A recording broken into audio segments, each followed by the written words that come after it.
구약성경 587면 열왕기하 15장 13절에서 26절까지 말씀을 봉독해 드립니다. 열왕기하 15장 13절에서 26절까지 말씀입니다. 유다왕 우시야 제39년에 야베스의 아들 살룸이 사마리아에서 왕이 되어 한 달 동안 다스리니라. 가디의 아들 므나헴이 디르사에서부터 사마리아로 올라가서 야베스의 아들 살룸을 거기에서 쳐 죽이고 대신하여 왕이 되니라. 살룸의 남은 사적과 그가 반역한 일은 이스라엘 왕 역대지략에 기록되니라. 그때에 므나헴이 디르사에서 와서 딥사와 그 가운데 있는 모든 사람과 그 사방을 쳤으니 이는 그들이 성문을 열지 아니하였음이라. 그러므로 그들이 그곳을 치고 그 가운데에 아이벤 분열을 갈랐더라. 유다왕 아사랴 제39년에 가디의 아들 므나헴이 이스라엘 왕이 되어 사마리아에서 10년간 다스리며 여호와 보시기에 악을 행하여 이스라엘로 범죄하게 한 느밧의 아들 여로보암의 죄에서 평생 떠나지 아니하였더라. 아수르 왕 불이 와서 그 땅을 치려 하매 므나헴이 은 1000달란트를 불에게 주어서 그로 자기를 도와주게 하므로 나라를 자기 손에 굳게 세우고자 하여 그 은을 이스라엘 모든 큰 부자에게서 강탈하여 각 사람에게 은 50세겔씩 내게 하여 아수르 왕에게 주었더니 이에 아수르 왕이 되돌아가 그 땅에 머물지 아니하였더라. 므나헴의 남은 사적과 그가 행한 모든 일은 이스라엘 왕 역대지략에 기록되지 아니하였느냐. 므나헴이 그의 조상들과 함께 자고 그의 아들 부가히아가 대신하여 왕이 되니라. 유다의 왕 아사랴 제50년에 므나헴의 아들 부가히아가 사마리아에서 이스라엘 왕이 되어 2년간 다스리며 여호와께서 보시기에 악을 행하여 이스라엘로 범죄하게 한 느밧의 아들 여로보암의 죄에서 떠나지 아니한지라. 그 장관 르말라의 아들 베가가 반역하여 사마리아 왕궁 호위소에서 왕과 아르곱과 아리엘을 죽이되 길르앗 사람 50명과 더불어 죽이고 대신하여 왕이 되었더라. 부가히아의 남은 사적과 그가 행한 모든 일은 이스라엘 왕 역대지략에 기록되니라. 오늘 말씀은 13장에서 열왕기하 13장에서 15장에 걸친 내용입니다. 약 100년간 11명의 왕을 다루고 있습니다. 그 대표적인 내용을 오늘 본문으로는 13절에서 26절까지 읽었는데 이 왕들에 대한 열왕기서 기자의 평가는 대표적으로 18절과 같습니다. 여호와 보시기에 악을 행하여 이스라엘로 범죄하게 한 느밧의 아들 여로보암의 죄에서 평생 떠나지 아니하였더라. 이런 평가는 말하자면 왕의 치적들을 또는 하나님께서 어느 한 개인의 그 인생을 평가하실 때 신명기적으로 평가한다, 그렇게 평합니다. 신명기적이라는 건 여러분 잘 아시는 모세가 이스라엘 백성들의 가나안 입국을 앞두고 축복의 약속과 저주의 약속을 한 그런 법칙에 근거한 평가입니다. 하나님의 말씀을 듣고 순종하면 복을 받고 하나님을 배반하고 그 말씀을 외면하면 저주를 받는다 하는 그 법칙과 하나님의 통치의 원칙들을 말합니다. 그래서 지금 여기 여러 왕들은 오늘 본문에 읽은 왕들은 보면 다 이런 여호와 보시기에 악을 행하고 느밧의 아들 여로보암의 길로 행했다 하는 평가로 그 어떻게 하나님의 눈 밖에 났으며 심판을 받았는가, 그렇게 역사로 남아있지요. 우리는 이것을 하나님의 인과 법칙이라 그렇게 얘기할 수 있습니다. 그러나 열왕기서는 특별한 것이 하나님이 늘 이 인과의 법칙만을 쓴 것이 아니라는데 문제가 있습니다. 13장 22절에 가시면 여호아하스 왕의 시대에 아람 왕 하사엘이 항상 이스라엘을 학대하였으나 여호와께서 아브라함과 이삭과 야곱과 더불어 세우신 언약 때문에 이스라엘에게 은혜를 베풀어 그들을 불쌍히 여기시며 돌보사 멸하기를 즐겨하지 아니하시고 이때까지 자기 앞에서 쫓아내지 아니하셨다 합니다. 그러니까 하나님의 통치의 법칙은 인과응보의 법칙만 있는 것이 아니라 은혜의 법칙도 있다라고 말하고 있습니다. 이스라엘의 열조에게 주신 은혜의 언약, 아브라함과 이삭과 야곱에게 주신 나는 너희 하나님이 되고 너희는 내 백성이 되리라 한 약속, 이 은혜의 약속을 하나님이 지키셔서 어려운 일을 당하고 있지만 혹은 잘못했지만 꼭 인과 법칙대로 보응하시지는 않고 은혜와 자비를 따라 용서하신다 하는 법칙도 열왕기가 설명을 하고 있습니다.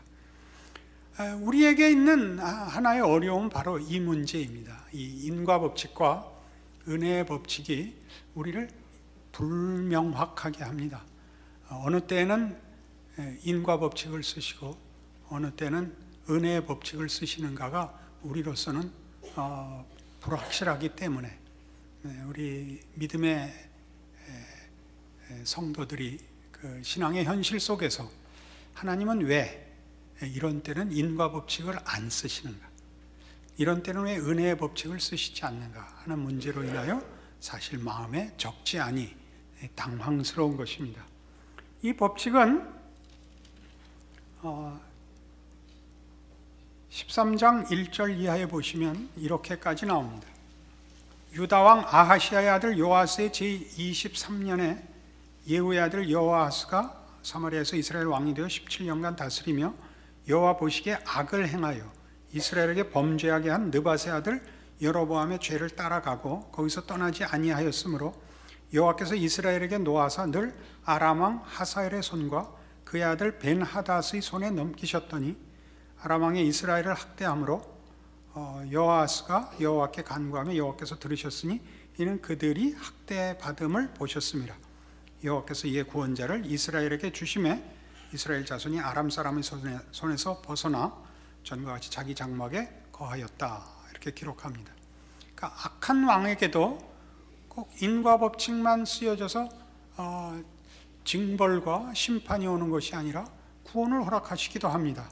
15장에 가시면 15장 1절에는 이스라엘 왕 여로보암 제27년에 유다 왕 아마시아의 아들 아사랴가 왕이 되니 그가 왕이 될 때 나이가 16세라 예루살렘에서 52년간 다스리니라. 그의 어머니의 이름은 여골리아라 예루살렘 사람이더라. 아사랴가 그의 아버지 아마사야의 모든 행위대로 여호와 보시기에 정직히 행하였으나 오직 산당은 제거하지 아니하였으므로 백성이 여전히 그 산당에서 제사를 드리며 분향하였고 여호와께서 왕을 치셨으므로 그가 죽는 날까지 나병 환자가 되어 별궁에 거하고 왕자 요담이 왕궁을 다스리며 그 땅의 백성을 치리하였더라. 그는 여호와 보시기에 정직히 행한 왕입니다. 그러나 여호와께서 그를 치셔서 문둥병에 걸려서 고생했다고 합니다. 인과의 법칙이 있고 은혜의 법칙이 있지만 그것도 좋은 왕에게 꼭 좋은 보상이 오지도 않고 나쁜 왕에게 꼭 나쁜 징벌이 내리는 것도 아니고 은혜가 저들을 잘못한 중에도 구원을 얻게 하며 또는 잘하고도 은혜를 입지 못하는 일로 사실은 우리를 혼란스럽게 합니다. 우리는 두 개의 텍스트를 갖고 있습니다. 여기서 텍스트는 그 하나가 성경이며 그 하나가 현실입니다. 모든 신자들은 이 두 가지 본문을 가지는데 성경에서 말하는 진리와 그 진리가 현실로 녹아나는 우리의 삶입니다. 그러니까 우리는 성경이 진리를 선언하고 약속하는 것과 그 진리가 사실로 구체화되는 현실을 가지고 있습니다. 그 둘이 우리 잘 조화가 되지 않는 것입니다. 성경이 말한 진리가 우리가 요구할 때 드러나지 않고 성경이 말하는 은혜가 우리가 필요할 때 드러나지 않는 데서 우리는 사실 성경 말씀을 믿지만 현실로서는 결단을 내릴 수 없는 경우를 당합니다. 여기에 말하자면 신자들의 신앙생활에 현실적인 당황스러움이 있습니다. 아마 여러분 모두도 이 당황과 이 모호함 속에 있을 것입니다. 하나님이 좀 더 분명하게 인과 법칙을 쓰신다면 변명의 여지 없이 내가 노력하고 싶는 대로 거둘 것이요, 내가 잘못한 데 대해서 변명의 여지가 없다라고 승복할 텐데, 그러나 그렇다면 우리가 기독교를 하나의 종교로 가질 이유는 없어지죠. 그냥 법칙이 되고 말죠. 하나님은 은혜로우신 하나님이십니다. 은혜를 누구에게 베푸느냐? 그러면 은혜라는 말은 그 자체가 결과를 만들어낼 자격과 조건을 제시하지 못한 자에게 베풀어지는 것입니다. 그럼 언제, 어느 때, 누구에게 은혜를 베푸느냐, 인과 법칙을 적용하느냐 하는 문제에 있어서 말하자면 하나님의 일하심이 우리는 공감스럽지 않은 것입니다.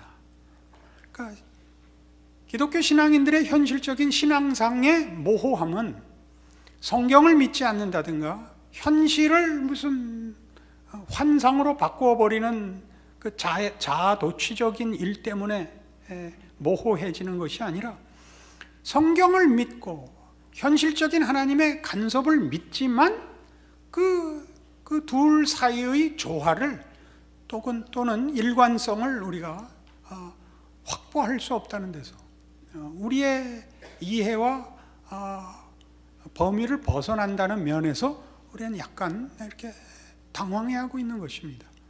오늘 성경은 바로 이 문제를 우리에게 답하려고 시도하고 있는 것으로 보입니다.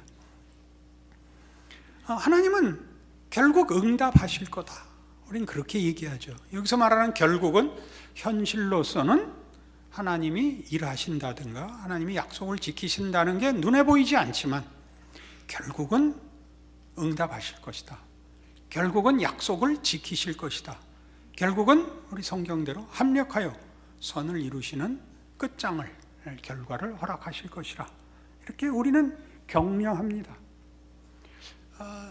상대방에게 이 말을 할 때는 분명한데 우리 자신의 생애에 적용할 때는 불분명합니다.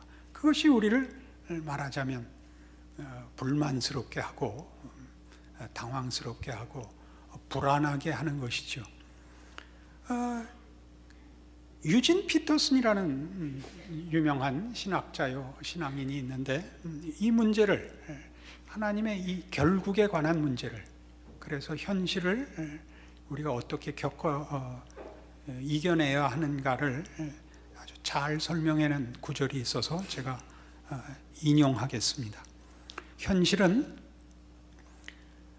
갖가지 굳은 일과 의미 없이 반복되는 일상과 모욕적인 악을 겪는 곳이며, 이처럼 이해할 수 없고 꼴사나운 중간이 눈부신 시작과 영광스러운 끝과 통하는 길임을 성경은 주장한다. 성경은 현실이 무엇인가에 대해서 알고 있답니다. 현실은 다만 약속을 얘기하고 명분을 얘기하는 것이 아니라 그 사이가 무엇인지를, 시작과 끝의 그 중간이 무엇인지를 우리에게 얘기한답니다. 우리가 지금 길을 잃고 있는 것, 우리가 망설이고 있는 것이 이 가운데거든요. 하나님은 성경의 가장 첫 책이 얘기한 것 같이 천지를 창조하신 하나님입니다. 그의 능력으로, 지혜로 보시기에 좋은 천지를 창조하신 하나님이며, 우리 인간을 자신의 형상대로 지어 기뻐하신 하나님이십니다. 그리고 마지막 책에 보는 요한계시록에 약속되고 드러나듯이 결국 하나님의 이 창조는 그 창조된 목적을 그 결과로 가질 것입니다. 영광스러운 하나님의 나라가 임할 것이며 거기는 영생복락이 있을 것입니다. 모든 하나님의 백성들은 하나님의 백성의 자유에 이르며 그 영광에 이르러 찬송으로 사는 그 나라를 물려받을 것입니다. 그러나 문제는 그 사이가 우리가 볼 때 이어지지가 않습니다. 그런 창조를 하시고 그런 결과를 약속하신 하나님이 오늘 내 인생 속에서 우리의 간구와 우리의 소원과 우리의 발버둥에 우리의 눈물 흘림과 한숨 쉼과 비명에 다 답하지 않는 것 같습니다. 여기가 문제이죠. 그러니까 오늘 하는 얘기는 그겁니다. 하나님이 그러면 방관하고 계시는 것 같으냐? 외면하신 것 같으냐? 포기하신 것 같으냐? 오늘의 얘기가 우리 열왕기하가 하는 얘기는 뭐냐 하면 하나님이 일일이 심판하셨다 그 얘기죠. 일일이 심판하셨다. 여호와 보시기에 악을 행하고 느밧의 아들 여로보암의 죄로 가는 자들은 하나님이 그대로 놔두지 않았다. 그럼 하나님은 인과 법칙만을 적용하시는 하나님이냐? 그렇지 않다. 하나님은 불쌍한 자들에게 의대를 베풀고 구원을 하시고 용서하는 하나님이셨다. 우리는 그것이 우리의 현실 속에서 우리의 소원만큼 은혜가 또는 인과 법칙이 적용되지 않는다고 불평을 하고 있지만 보다 근본적인 것, 하나님이 방관하셔서 하나님이 혼란 속에 계셔서 결과된 현실이 아니라 하나님은 일하고 계신다는 사실이죠. 문제가 있다면 하나님의 이 일하심, 분명하게 일하심에 무엇이 일관성인가 하는 것이죠. 무슨 일관성이 있는가? 하나님은 은혜롭기도 하고 하나님은 추상 같기도 하십니다. 하나님은 엄정한 하나님이시기도 하고 하나님은 한없이 자비로우신 분이기도 합니다. 그 둘 사이는 어떻게 조화할 것인가? 이게 우리의 문제죠. 성경이 우리에게 요구하는 건 그겁니다. 하나님은 그 결국을 만들기 위하여 지금 일하신다라는 것입니다. 우리 보고 일하라고 합니다. 요한복음 14장에 가보겠습니다.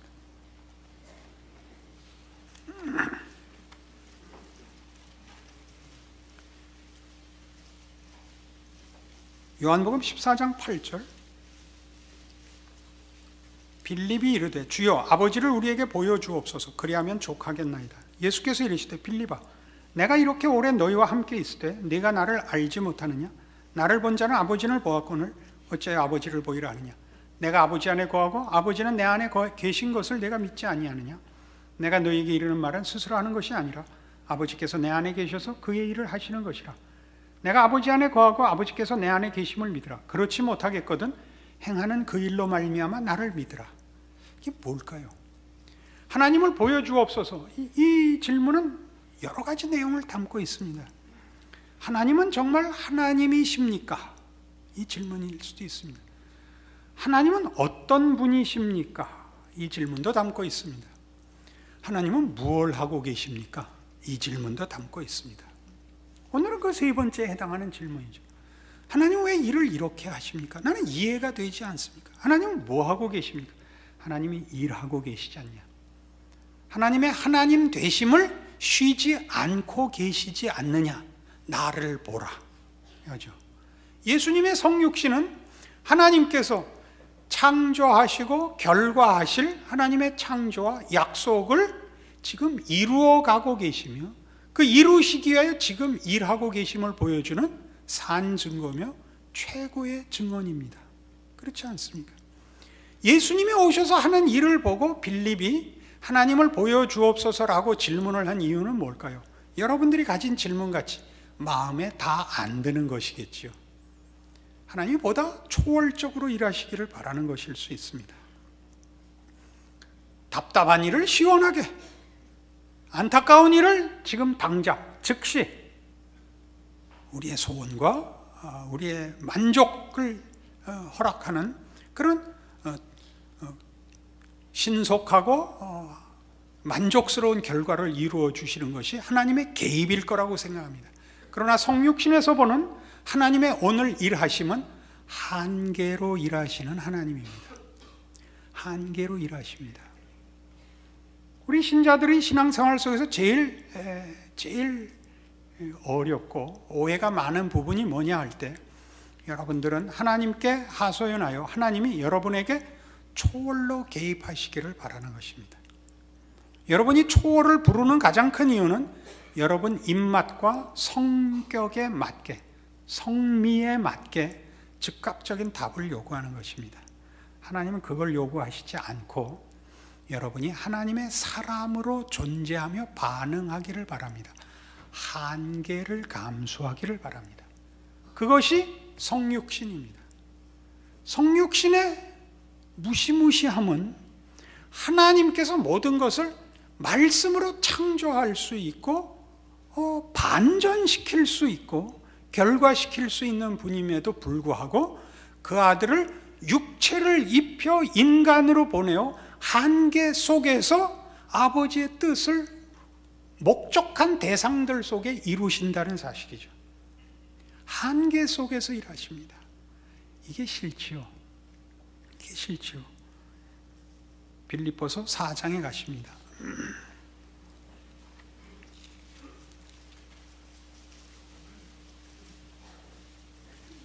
321페이지 신약성경 빌립보서 4장 4절입니다.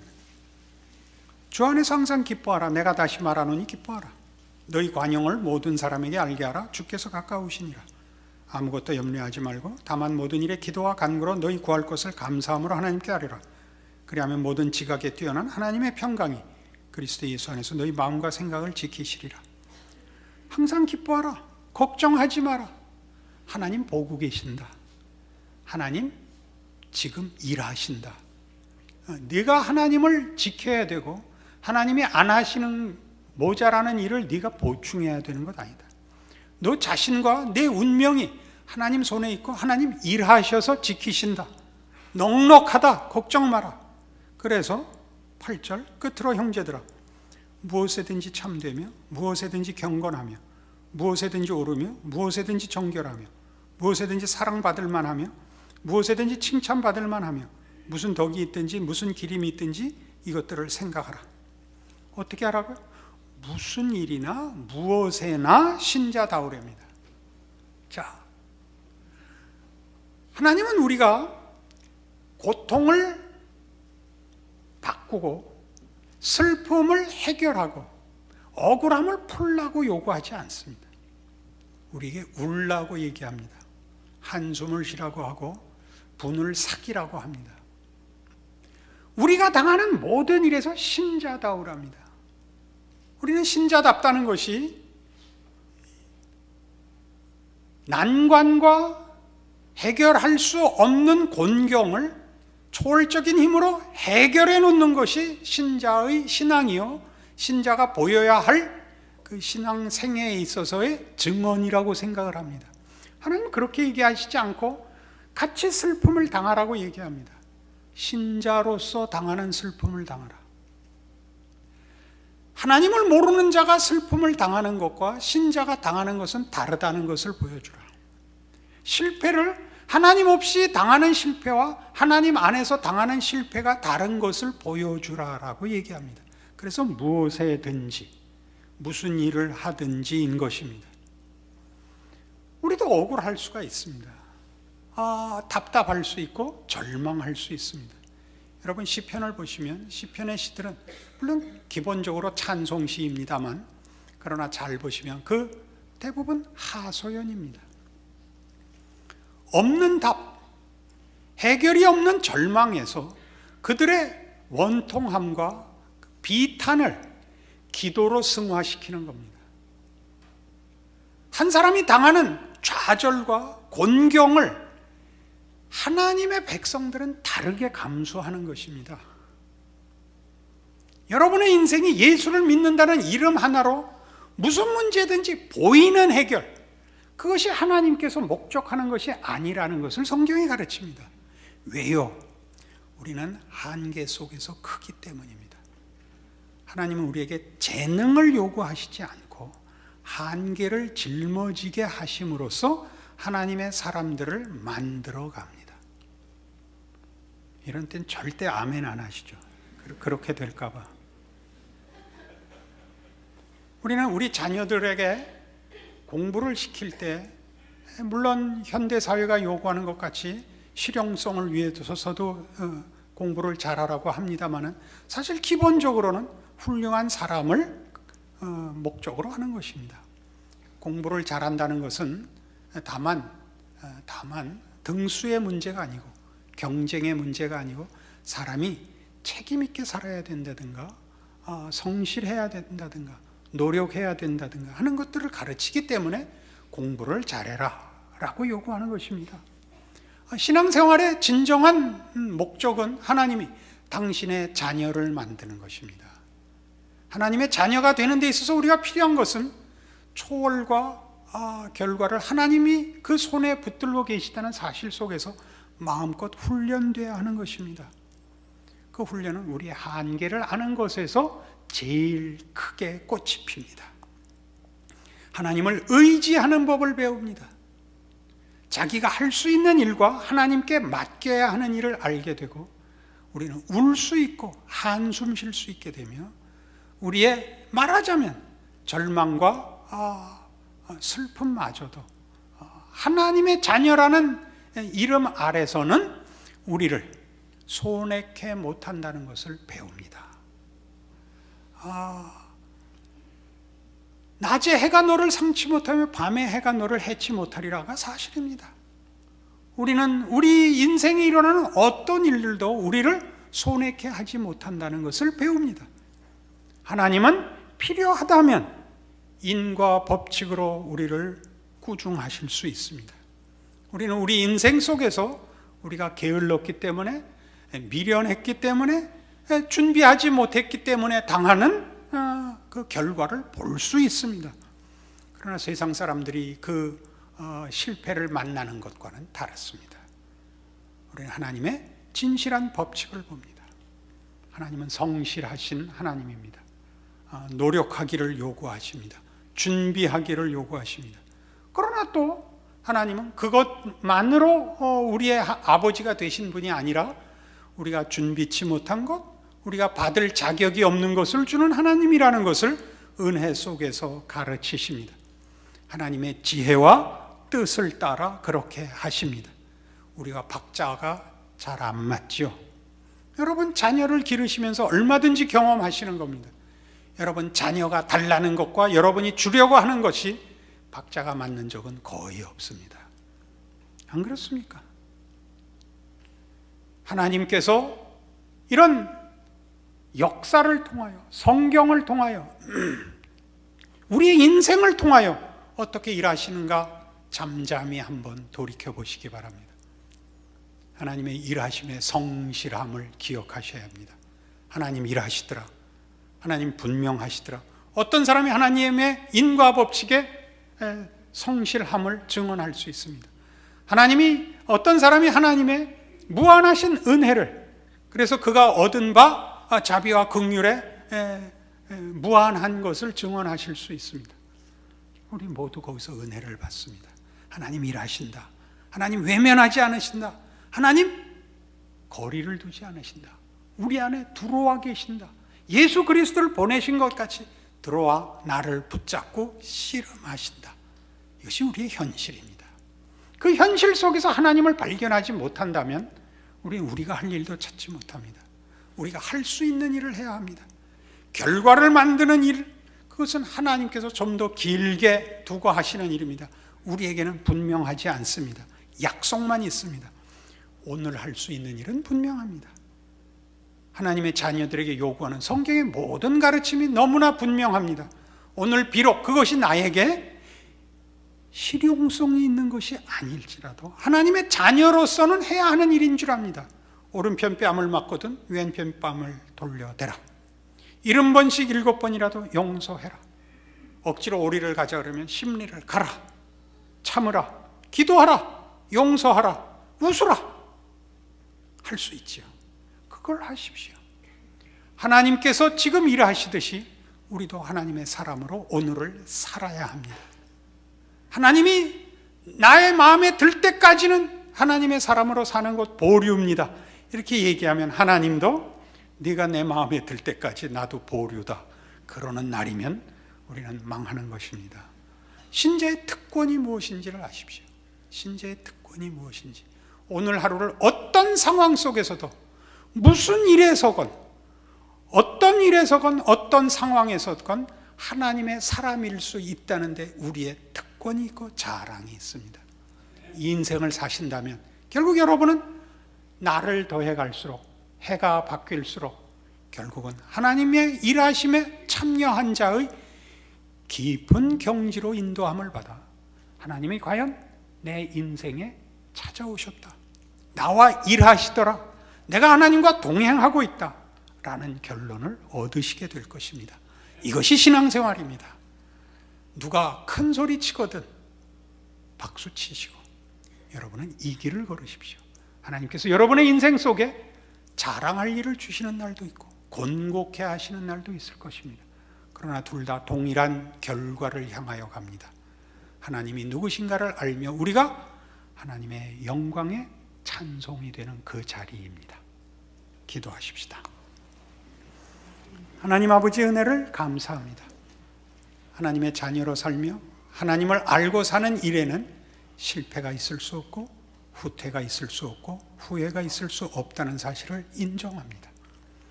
오늘 우리의 답답함과 망설임은 우리의 마음의 조급함으로 요구하는 것들입니다. 우리의 미련을 털어버리고 하나님의 일하심과 하나님의 선하심을 믿고 오늘 나에게 요구되는 신자의 삶을 사는 자 되게 하여 주시옵소서. 인내케 하옵소서, 기도케 하옵소서, 용서하게 하옵소서, 기다릴 수 있게 하옵소서, 믿음을 지키는 자 되게 하옵소서. 예수님 이름으로 기도합니다. 아멘.